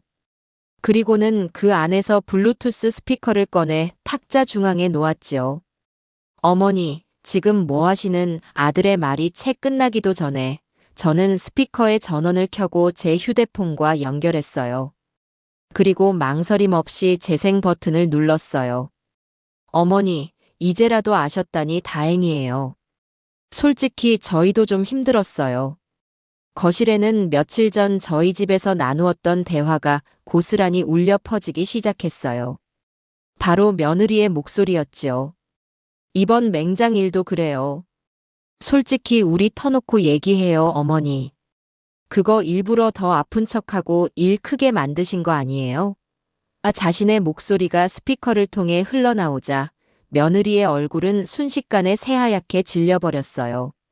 아들은 눈이 튀어나올 듯 동그래져서 스피커와 며느리를 번갈아 쳐다보았어요. 녹음된 대화는 절정으로 치닫고 있었어요. 제 떨리는 목소리가 흘러나왔어요. 내 생각에는 내가 그날 밤 맹장이 터져서 죽을 뻔했던 게 전부 다 내 연기였다고, 내가 쇼를 한 거라고 생각하는 거니? 그리고 곧이어 며느리의 자신만만한 대답이 거실을 강타했어요. 네, 어머니. 당연하죠. 쇼 맞잖아요. 그 말이 나오는 순간 며느리는 안 돼. 라며 비명을 질렀어요. 거짓말이야. 저거 조작된 거라고. 내가 언제 저렇게 말했어. 며느리는 미친 사람처럼 소리치며 스피커를 끄려고 달려들었지만 저는 그 아이의 팔을 붙잡고 막아섰어요. 어디다 손을 대? 가만히 있어. 아직 시작도 안 했다. 그래, 네 목소리 맞다. 도시 하나 안 틀리고 바로 네가 내 집에서 내 앞에서 찌꺼린 말들이야. 조작, 편집. 내가 이 나이에 너 같은 애송이를 상대로 그런 잔꾀까지 부려가면서 함정을 파야겠니? 그럴 가치도 없어, 너는. 네 죄는 네가 한 말 속에, 네 목소리 속에 전부 다 담겨 있으니 그냥 귀나 똑똑히 열고 들어라. 자, 이제 눈 크게 뜨고 똑똑히 봐라. 이게 바로 네가 말한 그 쇼의 대본이다. 대학병원 외과 과장님이 직접 써주신 내 목숨에 대한 진단서라는 소리야? 까막눈은 아닐 테니 네 눈으로 직접 읽어봐. 뭐라고 쓰여 있는지. 못 읽겠니? 그래, 내가 친히 읽어주마. 여기 환자 김정숙이라고 똑똑히 쓰여 있지. 이게 나다. 네가 무시하고 괄시하던 네 시어머니, 그리고 여기에 급성 충수염 파열 및 복막염, 이게 무슨 뜻인지는 아니? 그냥 맹장염이 아니고 터졌단다. 썩어서 터져버렸다는 소리야. 그래서 내 뱃속에 더러운 고름과 똥물이 다 퍼져나가고 있었다는 뜻이라고. 네가 그날 밤 내가 아파서 살려달라고 애원했을 때 전화기 너머로 유난 떤다고 과식했다고 비웃던 바로 그 순간에 내 뱃속에서는 내장이 터지고 고름이 퍼져서 내 피를 썩게 만들고 있었다는 소리야. 이게 쇼 같아? 이게 연기 같냐고. 아직 놀라기는 이르지. 여기 더 재밌는 말이 쓰여 있거든. 내원 당시 폐혈증 쇼크 직전에 매우 위급한 상태였으며, 폐혈증이 뭔지나 아니? 의사 선생님이 그러시더구나. 피가 온몸을 돌면서 썩어 문드러져서 장기가 하나씩 망가지고 결국엔 사람이 죽는 병이라고. 내가 네 전화만 믿고 네 말만 듣고 별일 아니겠지 하고 하룻밤만 더 참았으면 나는 지금 이 자리에 서 있는 게 아니라 차가운 방에 하얀 천 뒤집어 쓰고 누워서 니들 절이나 받고 있었을 거라는 소리다. 그때도 너는 내 영정사진 앞에서 쉬한다고 말할 거니? 내 재산이 얼마나 남았나, 보험금은 얼마나 나오나 계산기나 두드리면서 가짜 눈물이나 흘리고 있었겠지. 안 그러니? 네 표정을 보니 내 말이 틀린 것 같지는 않구나. 자, 여기 마지막 문장이다. 이게 아주 중요해. 수술이 1시간만 지체되었어도 생명이 위독할 수 있었음. 똑똑히 들었니? 1시간. 내가 1시간만 더 너를 믿고 너를 내 며느리라고, 내 가족이라고 생각하고 네 말을 따랐으면 나는 죽었다는 소리야? 이게 쇼로 보이니? 그래, 쇼는 쇼였구나. 내 목숨을 판돈으로 걸었던 아주 위험하고 아슬아슬한 쇼였어. 그런데 그 쇼의 주연 배우는 난데 감독은 너였더구나. 네가 나를 죽음의 무대 위로 밀어올린 감독이었어. 그래, 이것도 거짓말 같겠지. 내가 의사한테 돈이라도 찔러주고 써달라고 한 것 같겠지. 그럼 이건 어떠니? 이게 바로 그 쇼의 제작비 명세서다. 내 목숨값으로 나온 영수증들이라고. 네가 잠이나 퍼질러 자고 있던 그 시간에 나는 수술대 위에서 배를 찍고 목숨을 건졌어. 그 대가로 나온 돈이다. 자, 한번 구경이라도 해봐라. 여기 봐라, 무통 주사 10만 원. 네가 쇼라고 하는 동안 나는 너무 아파서 내 돈 내고 이 주사를 맞아야 했다. 이 주사 없이는 고통에 울부짖느라 잠 한숨도 잘 수가 없었거든. 1인실 입원비 하루에 40만 원. 내가 왜 비싼 돈 주고 1인실 쓴 줄 아니? 너 같은 꼴 보기 싫어서. 네가 의무감에 가득 찬 얼굴로 병문안 와서 내 속을 긁어대는 꼴, 그거 보고 있느니 차라리 내 돈 쓰고 혼자 있는 게 낫겠다 싶어서 1인실 쓴 거야. 너랑 한 공간에서 숨 쉬는 것조차 역겨워서. 이것 봐라, 복강경 수술비 200만 원. 내 배에 구멍 3개를 뚫고 썩어 문드러진 내장을 잘라내는데 들어간 돈이다. 이건 또 뭐니? 항생제 값, 영양제 값, 식대. 이걸 다 합치면 얼마인 줄이나 알아? 네가 매달 나한테 당연하다는 듯이 받아가던 그 푼돈 생활비, 그거 몇 달치가 내 뱃속 칼자국 하나에 다 들어갔다는 소리야. 이게 안 아까울 것 같아? 내 돈이라서. 아니, 아깝지. 내 돈이라서 더 아까워. 내가 이 돈으로 허리 아픈 내 몸뚱어리 물리치료를 한 번 더 받고 내 친구들이랑 온천 여행을 한 번 더 갔겠다. 하지만 이게 끝이 아니야. 진짜 쇼는 지금부터니까. 진짜 티켓 값은 따로 있거든. 자, 이것도 한번 봐라. 김재민, 너는 이게 뭔지 알겠지? 네 아내한테도 똑똑히 설명해줘라. 이게 무슨 돈인지, 이게 무슨 종이 쪼가리인지 기억 안 나니? 니들 결혼한다고 할 때 돈 없어서 반지하 단 한 방도 못 구한다고 나한테 와서 펑펑 울던 거, 그때 내가 어떻게 했지? 내 남편, 네 아버지가 평생 먼지 구덩이에서 구르면서 일하고 받은 퇴직금, 그거 한 푼 안 쓰고 모아둔 거, 그거 다 털어서 너한테 줬다. 내가 나중에 암이라도 걸리면 수술비로 쓰려고 내 노후 자금으로 꼬박꼬박 부어뒀던 보험까지 다 깨서 너한테 줬어. 왜? 내 아들 기죽이지 않으려고. 내 아들만큼은 남들처럼 번듯한 아파트에서 신혼 시작하게 해주고 싶어서 그렇게 내 허리띠 졸라매고 내 인생을 갈아 넣어서 사준 집이 바로 여기, 니들이 지금 발 딛고 서 있는 이 집이야. 그런데 그 집에서 너는 나한테 뭐라고 했지? 쇼를 한다고? 그래, 맞다. 쇼했지. 내 인생 전부를 바쳐서 내 자식 하나 남부럽지 않게 살게 해주려고 평생을 발버둥 치는 쇼를 했다. 그런데 그 쇼를 맨 앞자리에서 가장 편하게 공짜로 관람한 대가가 고작 관심받고 싶은 늙은이라는 손가락질이었어? 내가 이럴 줄 알았으면 이 돈으로 강남에 작은 상가라도 하나 사서 세나 받고 살았겠다. 그랬으면 너희 같은 것들한테 이런 모욕과 수모는 안 당하고 두 다리 뻗고 편하게 살았을 거 아니냐. 이게 바로 진짜 티켓 값이야. 내 인생 전체가 바로 니들이 공짜로 본 쇼의 티켓 값이라고. 이제 만족스럽니? 구경 잘했어. 내 뱃속이 썩어 문드러지고 내 마음이 갈기갈기 찢어지는 이 쇼가 그렇게나 재미있었냐고 묻고 있잖아. 왜 대답을 못해? 이제 쇼는 끝났다. 막이 내렸어. 더 이상 너희를 위한 앵콜 공연은 없어. 그리고 이제는 너희가 그 값을 치를 차례야. 내 목숨값, 내 인생값을 아주 혹독하게. 너 그리고 너를 이 지경이 되도록 옆에서 부추기고 방관한 내 아들, 너희 둘 모두 다. 거실은 그야말로 아수라장이었어요. 며느리는 바닥에 주저앉아 아니야. 그게 아니야라며 횡설수설 울부짖고 있었고 아들 재민이는 소파에 못 박힌 듯 앉아 핏기 하나 없는 얼굴로 허공만 바라보고 있었어요. 저는 더 이상 바닥에 주저앉은 며느리에게는 눈길조차 주지 않았어요. 대신 제 아들 김재민을 향해 돌아섰지요. 저의 목소리는 방금 전에 분노가 거짓말이었던 것처럼 얼음장같이 차갑고 고요해졌어요. 김재민. 제 입에서 아들의 이름 석자가 나오자 아들은 움찔하며 저를 바라보았어요. 그 눈은 겁에 질린 어린아이의 눈이었어요. 저는 아들을 향해 한 걸음 다가서며 말했어요. 나는 오늘 너에게 마지막 질문을 하러 왔다. 너는 내 아들이지만 동시에 저 여자의 남편이기도 하지. 이제 선택해야 할 시간이다. 저는 잠시 숨을 고르고 아들이 도망갈 모든 퇴로를 차단하는 선고를 내렸어요. 선택지는 두 가지다. 첫째, 지금 당장 네 짐을 싸서 네가 고른 저 귀한 아내의 손을 잡고 내 인생에서 영원히 사라져라. 오늘부터 나는 자식 없는 사람으로 살겠다. 내 모든 재산은 단 1원도 너희에게 돌아가지 않을 것이며 나는 죽을 때까지 너와 내 손주를 다시는 보지 않겠다. 제 말에 아들의 눈동자가 지진이라도 난 듯 흔들렸어요. 저는 아들이 숨 쉴 틈도 주지 않고 두 번째 선택지를 제시했어요. 둘째, 저 여자와의 관계를 깨끗하게 정리해라. 그리고 너희 두 사람은 이 집을 팔아서 내가 이 집에 투자했던 내 돈 전부를 그동안의 이자까지 쳐서 나에게 돌려줘라. 그 후에 너희가 어디서 뭘 하든 나는 상관하지 않겠다.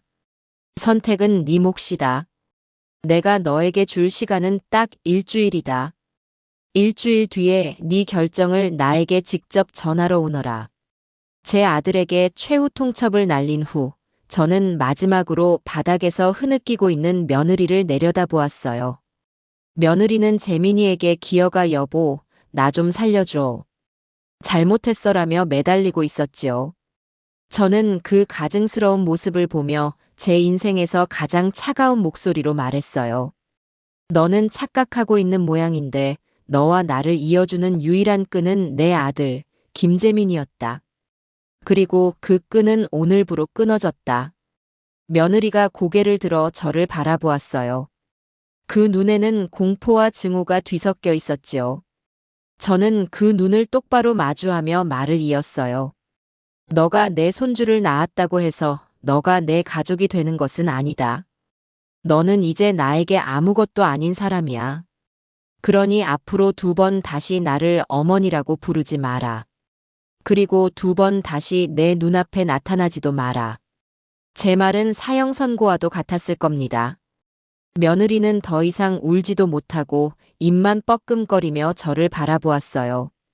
저는 그 얼굴에 더는 어떤 동정심도 연민도 느껴지지 않았어요. 저는 제가 할 말을 모두 마쳤다고 생각했어요. 이 아수라장 속에서 더 이상 제가 할 일은 없었어요.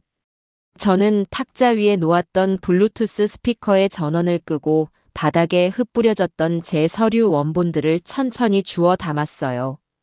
마치 아무 일도 없었다는 듯이 침착하고 우아하게.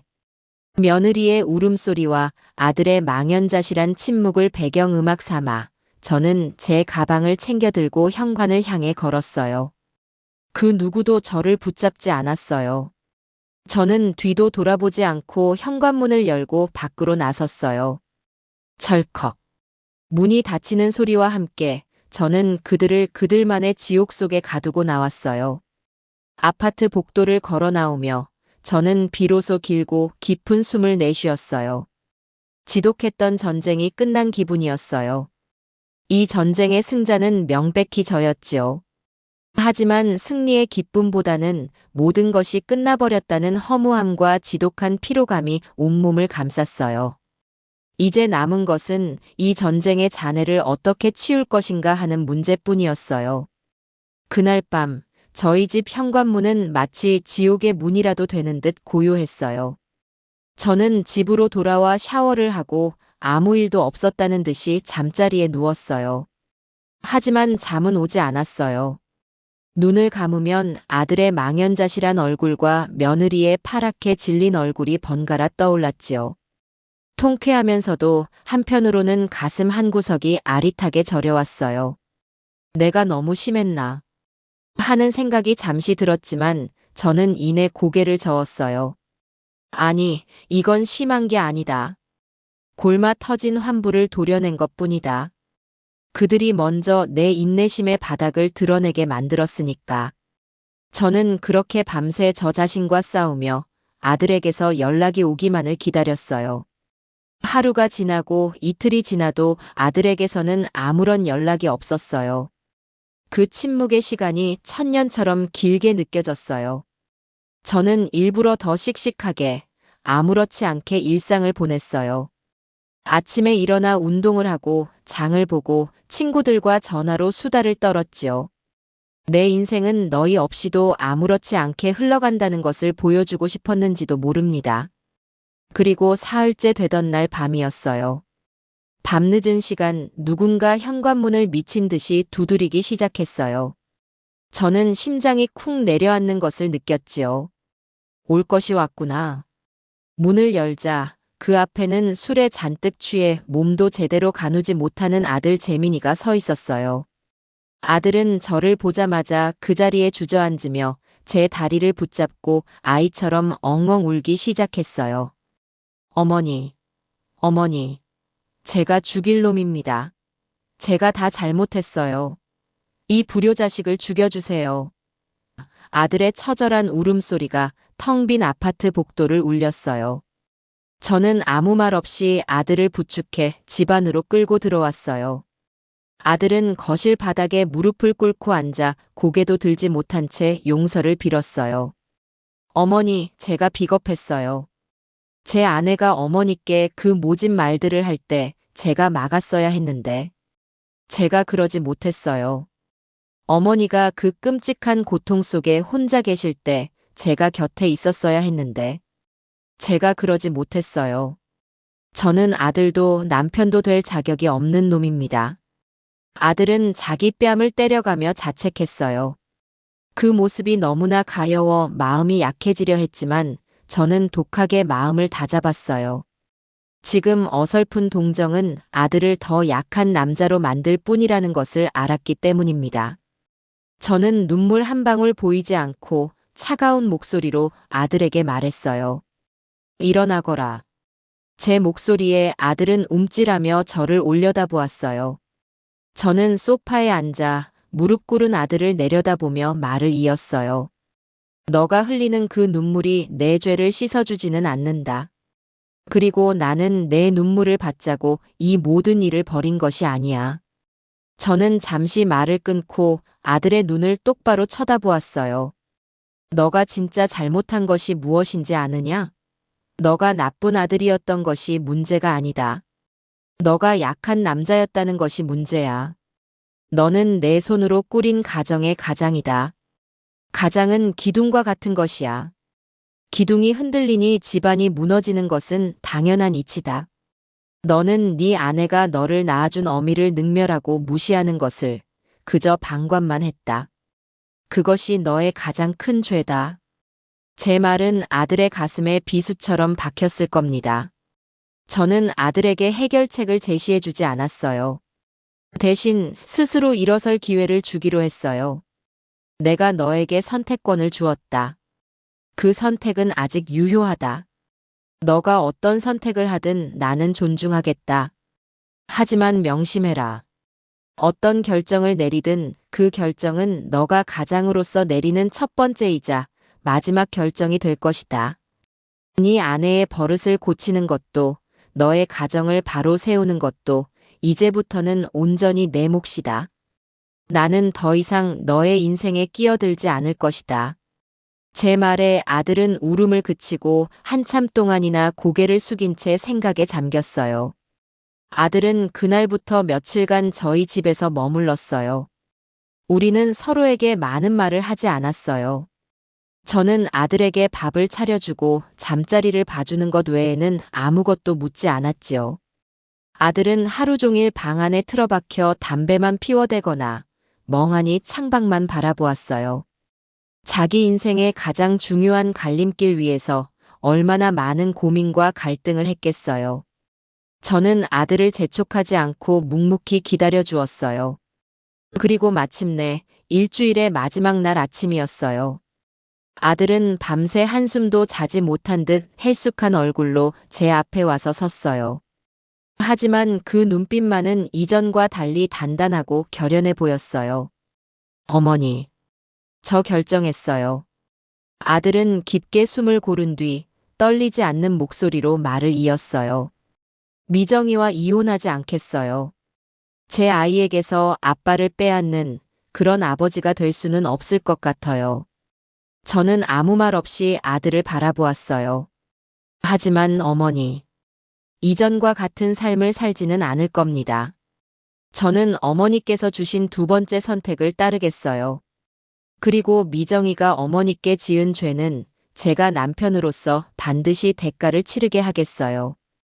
어머니께서 원하시는 방식 그대로 그 사람이 어머니께 용서를 빌게 만들겠어요. 그리고 앞으로 저희 가정은 어머니께서 정해주신 규칙 안에서만 움직일 겁니다. 아들의 말을 듣는 순간 저는 비로소 제 아들이 한 명의 나약한 남자가 아니라 자신의 가정을 책임지려는 진짜 가장으로 다시 태어났음을 느낄 수 있었어요. 저는 말없이 고개를 끄덕여 주었어요. 아들이 결정을 내리고 집으로 돌아간 다음 날이었어요. 아침부터 사돈, 즉 며느리의 어머니에게서 전화가 걸려왔어요. 사부인, 저희가 정말 죽을 죄를 지었어요. 안사돈은 전화를 받자마자 대성통곡을 하기 시작했어요. 아마 아들 재민이가 처가에 찾아가 모든 것을 이야기하고 장인 장모에게 며느리를 데려가라며 폭탄 선언이라도 한 모양이었지요. 안사돈은 제게 한 번만 만나달라고 만나서 무릎 꿇고 빌겠다고 애원했어요. 저는 마음이 약해지려 했지만 이번에 뿌리를 뽑지 않으면 이 지긋지긋한 악연은 계속될 것이다라는 생각에 마음을 다잡았어요. 저는 차가운 목소리로 만나주시지요라고 말하고 전화를 끊었어요. 그날 오후 사돈 부부는 제가 평생 받아본 선물 중에 가장 값비싸 보이는 굴비 세트와 한우 세트를 들고 저희 집으로 찾아왔어요. 저는 그들이 들고 온 선물을 현관문 밖에 내려놓게 하고 두 사람만 집 안으로 들였어요. 사돈 부부는 거실에 들어서자마자 제 앞에 나란히 무릎을 꿇었어요. 사부인, 저희가 딸년을 잘못 키웠어요.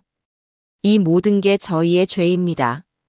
부디 저희를 봐서라도 노여움을 푸시고 미정이 그 철없는 것을 용서해 주시면 안 되겠습니까? 사돈 어른은 고개도 들지 못하고 빌었어요. 저는 그런 그들을 차갑게 내려다보며 말했어요. 일어나시지요, 사돈 어른들. 이 문제는 사돈 어른들과 제가 논할 문제가 아닙니다. 제 아들과 사돈의 따님, 두 사람의 문제입니다. 두 분이 저에게 100번 절을 하신다 해도 제 마음은 달라지지 않아요. 제 단호한 태도에 사돈 부부는 절망적인 표정으로 서로를 마주볼 뿐이었어요. 그리고 바로 다음 날 저녁이었어요. 아들이 며느리의 팔을 붙잡고 저희 집으로 들어섰어요. 며느리의 모습은 그야말로 말이 아니었어요. 며칠 밤낮을 울었는지 눈은 퉁퉁 부어 있었고 얼굴은 핏기 하나 없이 하얗게 떠 있었지요. 아들은 저를 보자마자 며느리의 등을 거칠게 떠밀며 소리쳤어요. 무릎 꿇어. 며느리는 비틀거리며 제 앞에 힘없이 쓰러지듯 무릎을 꿇었어요. 그리고는 모기만 한 목소리로 어머니 죄송합니다라고 중얼거렸어요. 그 목소리에는 진심 어린 반성보다는 이 상황을 어쩔 수 없이 받아들여야만 하는 굴욕감과 분노가 더 크게 느껴졌어요. 저는 그런 며느리를 가만히 내려다보았어요. 그리고는 제 인생에서 가장 차갑고 날카로운 목소리로 말했지요. 고개 들어라. 그리고 내 눈을 똑바로 보고 말해. 며느리는 파들파들 떨며 천천히 고개를 들었어요. 그 눈에는 눈물과 함께 저에 대한 원망이 가득 담겨 있었지요. 저는 그 눈을 피하지 않고 똑바로 마주보며 말했어요. 나는 너에게 죄송하다는 말을 들으려고 이 모든 일을 벌인 것이 아니다. 나는 너가 너의 그 잘난 입으로 너가 나에게 무슨 잘못을 저질렀는지 직접 말하는 것을 듣고 싶다. 말해봐라. 너가 뭘 잘못했지? 제 추궁의 며느리는 입술만 달싹일 뿐 아무 말도 하지 못했어요. 그러자 옆에 서 있던 아들이 며느리의 어깨를 거칠게 잡아 흔들며 소리쳤어요. 엄마가 묻잖아. 네가 뭘 잘못했냐고. 말해. 남편의 윽박지름과 시어머니의 싸늘한 시선 앞에서 며느리의 마지막 자존심이 마침내 무너져 내리기 시작했어요. 며느리의 입에서 흐느낌과 함께 첫 번째 고백이 터져 나왔어요. 제가 어머니 아프실 때 쇼한다고 말한 거 잘못했어요. 저는 아무 표정 없이 되물었어요. 또 며느리는 울음 섞인 목소리로 말을 이었어요. 밤중에 전화하셨을 때 병원에 모셔다 드리지 않은 거 잘못했어요. 또 저의 추궁은 계속되었어요. 어머니가 해주신 반찬 무시하고 버린 거 잘못했어요. 사주신 선물 옷장 구석에 처박아둔 거 잘못했어요. 며느리는 자신의 죄를 하나씩 열거할 때마다 그 죄의 무게에 짓눌리는 듯 몸을 더욱더 웅크렸어요. 마침내 며느리는 더 이상 말을 잇지 못하고 바닥에 얼굴을 파묻은 채 엉엉 울기 시작했어요. 제가 다 잘못했어요. 제가 나쁜 년이에요. 어머니를 미워하고 무시하고 제멋대로 판단했어요. 저는 처음부터 글러먹은 년이에요. 죄송해요, 어머니. 정말 죄송해요. 진심인지 아니면 이 상황을 벗어나기 위한 연기인지는 알 수 없었어요. 하지만 그 처절한 울음소리가 이 길고 지독했던 싸움의 끝을 알리는 신호라는 것만은 분명했어요. 며느리의 통곡 소리가 한참이나 거실을 채웠어요. 저는 그 울음소리를 들으며 아무 말 없이 서 있었어요. 마침내 며느리의 울음이 조금 잦아들었을 때 저는 나지막이 입을 열었어요. 너의 그 사과 나는 받지 않겠다. 제 말에 며느리와 아들이 동시에 고개를 번쩍 들었어요. 저는 며느리를 보며 말을 이었어요. 상처라는 것은 사과 한마디로 지워지는 것이 아니다. 깨진 그릇은 다시 붙일 수 없는 법이지. 하지만 내 아들과 내 손주를 봐서 내가 너에게 마지막 기회를 주겠다. 저는 숨을 한번 고르고 앞으로 우리가 지켜야 할 새로운 규칙들을 선포하기 시작했어요. 첫째, 오늘 이후로 너는 어떤 이유로든 나를 찾아오거나 나에게 전화를 하지 마라. 둘째, 정급한 용무가 있다면 내 남편, 즉 내 아들을 통해서만 용건을 전해라. 셋째, 내 손주는 일주일에 한 번, 토요일에 내 아들이 직접 데리고 이 집으로 온다. 너는 따라올 생각하지 마라. 넷째, 명절이나 집안 경조사처럼 어쩔 수 없이 얼굴을 마주쳐야 할 때 너는 내가 먼저 말을 걸기 전에는 나에게 말을 걸지 마라. 이 네 가지 똑똑히 지킬 수 있겠느냐? 제 말에 며느리는 아무 대답도 하지 못하고 그저 고개만 숙인 채 파들파들 떨고 있었어요. 아들이 대신 대답했어요. 네, 어머니. 저희 어머니께서 정해주신 규칙, 목숨처럼 지키겠어요. 며칠 뒤 저는 아들 부부를 법무사 사무실로 불렀어요. 제가 미리 약속해둔 곳이었지요. 딱딱한 분위기 속에서 법무사는 제가 미리 준비해간 서류들을 아들 부부에게 내밀었어요. 그 서류는 증여 재산 반환 및 상계 약정서라는 어려운 이름의 문서였어요. 그 내용은 간단했어요. 과거 제가 아들 부부의 아파트를 구매할 당시 지원했던 모든 자금은 증여가 아닌 대여였음을 명시하고 훗날 제 유산을 상속할 시 그 대여금과 그동안의 법정 이자를 모두 합산한 금액을 아들 김재민의 상속분에서 우선적으로 공제한다는 내용이었지요. 법무사는 서류의 내용을 법적인 용어로 차근차근 설명해 주었어요. 그 설명이 이어지는 동안 며느리의 얼굴은 점점 더 하얗게 질려갔어요. 자신이 그토록 무시했던 늙은 시어머니가 이렇게 치밀하고 무서운 사람이라는 것을 이제야 깨달았을 겁니다. 이 서류에 도장을 찍는 순간 며느리가 그 집에서 차지할 수 있는 재산상의 몫은 사실상 사라지는 것이나 마찬가지였으니까요. 아들과 며느리는 아무 말 없이 법무사가 내민 서류에 묵묵히 도장을 찍었어요. 공증까지 마친 서류 한 부를 제 손에 쥐고 사무실을 나서자 비로소 이 모든 일이 정말로 끝났다는 실감이 들었어요. 법무사 사무실 앞에서 저는 이제는 남보다도 못한 사이가 되어버린 아들 부부를 향해 마지막 말을 건넸어요. 이제 모든 것이 정리되었다. 나는 너희와 나 사이에 아주 높고 단단한 벽을 세웠다. 그러니 앞으로 서로 넘어올 생각은 하지 말자꾸나. 저는 아들과 며느리를 차례로 쳐다보며 말했어요. 나는 이제 더 이상 너희가 뭘 먹고 사는지, 어디서 뭘 하는지, 돈은 어떻게 쓰는지 관심 갖지 않겠다. 너희 인생에 간섭하지 않겠다는 말이다. 그 대신 너희도 내 인생에 간섭하지 마라. 내가 아픈지 건강한지, 돈이 있는지 없는지 궁금해하지도 말고 신경도 꺼라. 나는 이제 나를 위해 살 것이다. 너희도 너희 인생을 살아라. 그 말을 마친 저는 더 이상 뒤도 돌아보지 않고 제 갈 길을 갔어요. 등 뒤에 서 있는 두 사람의 시선이 느껴졌지만 저는 단 한 번도 걸음을 멈추거나 뒤를 돌아보지 않았어요. 제 인생의 한 챕터가 그렇게 완전히 끝이 난 것이었어요. 그날 이후 제 삶에는 놀라운 평화가 찾아왔어요. 지긋지긋한 시집살이를 시키던 며느리도 그 사이에서 저를 속 터지게 하던 아들도 제 일상에서 완벽하게 사라졌으니까요. 저는 그동안 자식들 뒷바라지하느라 남편 병수발하느라 잊고 살았던 제 자신의 이름, 김정숙을 되찾은 기분이었어요. 가장 먼저 한 일은 동네 문화센터에 등록하는 것이었어요. 젊을 때부터 배우고 싶었지만 먹고 사느라 엄두도 내지 못했던 수채화 교실에 등록했지요. 처음에는 삐뚤빼뚤 선 하나 제대로 긋지 못했지만 하얀 도화지를 저만의 색깔로 채워나가는 그 시간이 너무나 행복했어요. 그리고 동네 친구들과 함께 청춘 여행계를 만들었어요. 한 달에 10만 원씩 갯돈을 부어 계절마다 아름다운 우리나라 곳곳을 여행하기로 한 것이지요. 첫 여행지는 제주도였어요.